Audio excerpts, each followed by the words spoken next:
unknown tactic about the scorched earth policy. I mean, that was done throughout empires. In fact, that's how you rewarded the soldiers, to keep them fighting. They got all the loot and the women that they could, you know. So Sherman's tactic in the South wasn't new, very effective. It's called terror. And so he came out west to try to employ that same thing, but he failed. And it was one of his lieutenants that called the Lakotah, my people, the finest light cavalry in the world. We were too mobile, the Plains Indian, for Sherman to be successful. The whole railroad system was dependent on a safe throughway through the plains. And the Plains Indians were, for lack of a better term, nomadic, because of the Serengeti, or the plains of America, of North America. So that definitely had a part to play in the dream of the railroad barons and the industrialists of America. And also, you know, got the imperial reach of America, because they were definitely, they needed to connect the West Coast with the East Coast in order to grab a hold on America. And of course, most of America was done illegally. You see, the Louisiana Purchase wasn't a purchase, except for the fact that what they purchased from the French was the right to negotiate with the Indians, free of any interference from France. Doctrine of discovery had already claimed that.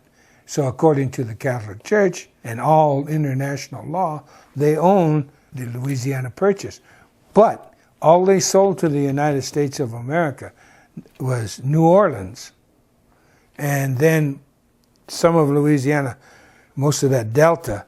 But then the rest of the Louisiana Purchase was their right to negotiate in fair and equitable treatment with the Indians of that purchase. So them claiming the Louisiana Purchase as a land grab, it was a land grab, you know, illegal land grab. They never bought Alaska from Russia. They bought the 5 ports, trading ports. That's what the United States bought. That's why it was necessary for them, as the Alaskans got educated and said, hey, you don't own this land. So they passed the Alaskan Native Land Claim Settlement. Because it's the natives up there, the Indians, the Inupiats, and the Aleuts. So they owned Alaska. So in the 1970s, I think 72 or whenever they passed the Alaska Native Alaska, that was to finally own, the United States finally own legal title. And that's contested to Alaska. The Imperial March of America, you know, it was Thomas Jefferson who said America should reach the entire Western Hemisphere, and failing that, at least to the Isthmus of Panama. The thing about George Orwell is that he wrote a book to be entitled 1948, and it's supposed to be factual. He immediately saw what the net result of television was going to be and become. So he wrote a book, 1948, about the massive control television would put upon the American people. Well, his publisher said, look, this book will never sell. You've got to fictionalize it and create another title. So he inverted it to 1984, and he wrote his book, as we all know, 1984. Well, television became that. And a good training ground for the subsequent generations to be, to have the attention span, of a gnat. And so now you've got, it's amazing to me. Big is better, and I've watched society go from widescreen movie things to widescreen TV. Except the younger generation doesn't pay that much attention to TV anymore. They're going small. Now, it's unbelievable to me that society now watching movies on a telephone and playing games on these little devices with a small screen, when all the time in America, big is better. Wow, what a transformation. But nevertheless, it's even more so now. The largest part of the entertainment industry is video games now, and it's outpaced movies, everything, TV, and it brings you further remote. So what does the government do? It brings you in to use drones, another video game, except this is real life, killing life. I don't understand it. The fact that TV now controls whatever the form, whether it's on your little handheld device or on the big screen, it's all about fantasy world, and that's what everybody's hooked on now, is fantasy world. It's even gone beyond 1984 in its completeness. And I do believe it's like a mass hypnosis. I don't get it.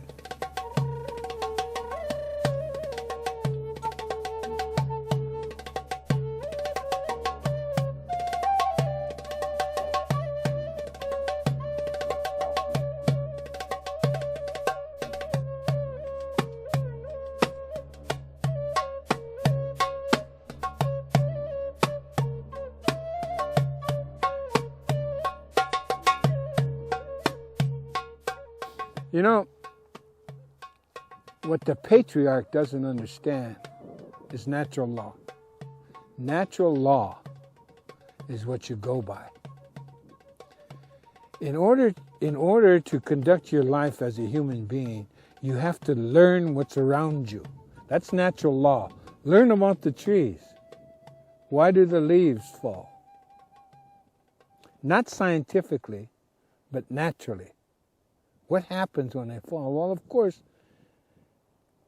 you go down there where the leaves fall and you'll smell decay. They're decaying, but at the same time, they're fertilizing. And if you watch the land, you'll see all this plant life. But the poison plants have no friends. Look at all the friends here. They all coexist with one another.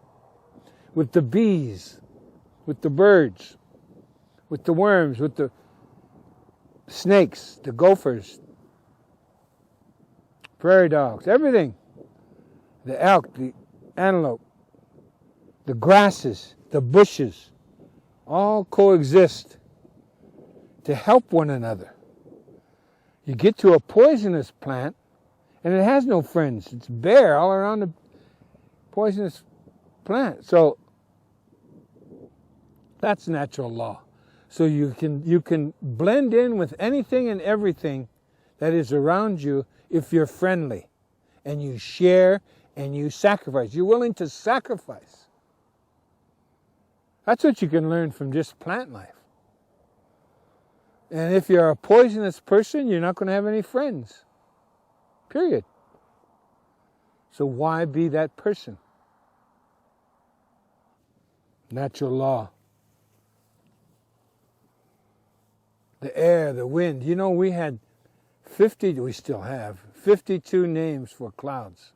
In this part of the world, there's 52 different kinds of clouds that come. If you know the names of those clouds, then you know your way. You can tell the weather. up to 4 days. The clouds coupled with the wind, whichever the wind is coming.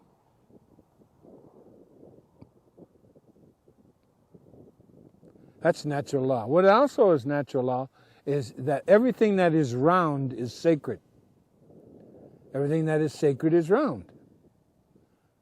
The raindrops, the leaves, you and I, all life is round. Even the wind is round. Wind travels in a circle.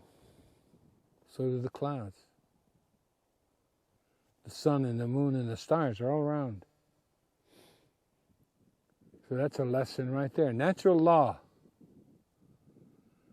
You watch an animal and you realize, there are no predators. There's only natural law. And we, human beings, we don't want to be eaten. It's that simple. That's natural law. We don't want to be eaten. So every bit of what life can teach us, we incorporate for our own survival. For instance, watching the coyotes. Coyotes hunt in pairs, man and wife. When they select out a buffalo, for instance, they don't chase the buffalo. Oh, they chase it minimally, but they chase it in a circle. They make it go in a circle. And then when it gets too tired, they kill it, eat it. Well, that's why we hunted buffalo. We didn't ride our BMWs across hill and dale. Look at these plains, man. You're going to ride a horse you trained 7, 8 years. You're going to ride them over hill and dale. You don't know where a hole is or a big rock or cactus or anything. And then you chase that beast, say, over the hill, and you're camped out here, and you kill it over the hill. Who's going to go get it? That's a ton of meat, man. No, you follow the coyote. And we run the buffalo in a circle, kill it, and we're all right there. And we can enjoy the meat, and the hide, and the fur, and the tongue, and the hooves, and the head, and the skull, and the tail. Every bit means something to us, has value to us. Natural law is the 4 seasons. How do you live in the 4 seasons? Well, we built what is called a teepee, a home. It's one of the finest architectural designs of buildings in the world. In fact, it's the best because it doesn't need a foundation. The teepee poles, weight is on each other. Then you put the hide around there and you add to the weight, but the weight is on the poles, not dependent on the ground. And so it's conical shape, so when the wind comes, it immediately goes off around it, because it's round, man. So you're safe from high winds. And it also spiritually means something, the home. It's a teacher every day, because the teepee represents a woman. You know, those flaps that you call flaps, and they have the teepee poles in the flaps, and they're out like that. Well, at night, you fold in the flaps like this. See, that's how a woman takes care of you. She keeps you warm, safe. The door is very small. One, to keep out the wind, but mainly to teach you to be humble. See, you have to bend down to enter the home. So that's a little lesson right there. The teepee poles, when they're up there tied together like that, they represent the men. And when the men are tied in unity, nothing can bring them down. Nothing. Not even an earthquake. Americans have become so greedy, as we know, that they're trying to, first of all, they print money